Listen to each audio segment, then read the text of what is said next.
Универзален основен приход, пат кон среќа и нови можности. Универзален основен приход е идеја која предвидува секој граѓанин редовно да добива фиксна сума пари без разлика дали работи или не.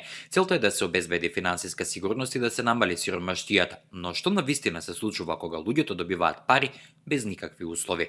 Во Финска во 2017 и 2018 година околу 2000 невработени луѓе добивале месечно по 560 евра без никакви обврски.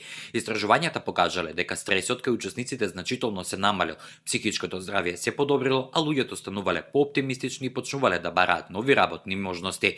Слични експерименти се изведувани и во други земји. Во САД и Канада тестирањата покажале дека основниот приход ја намалува економската несигурност и ги поттикнува луѓето да вложуваат во образование или собствен бизнис. Некои учесници дури започнале нови проекти и креативни активности кои без финансиската поддршка не би ги реализирале. Интересно е што спротивно настројувањата на критичарите луѓето не престанувале да работат. Наместо тоа, многу учесници користеле дел од основниот приход за да си дозволат подобро образование, волонтирање или обука за нови вештини, што на долг рок им помогнало да најдат подобро платена работа. Експериментите покажале дека пари без услови може да ја подобрат благосостојбата, да го намалат стресот и да го поттикнат индивидуалниот развој. Ова е вистинска студија за тоа како финансиите може да станат алатка за среќа и иновации, а не само средство за преживување.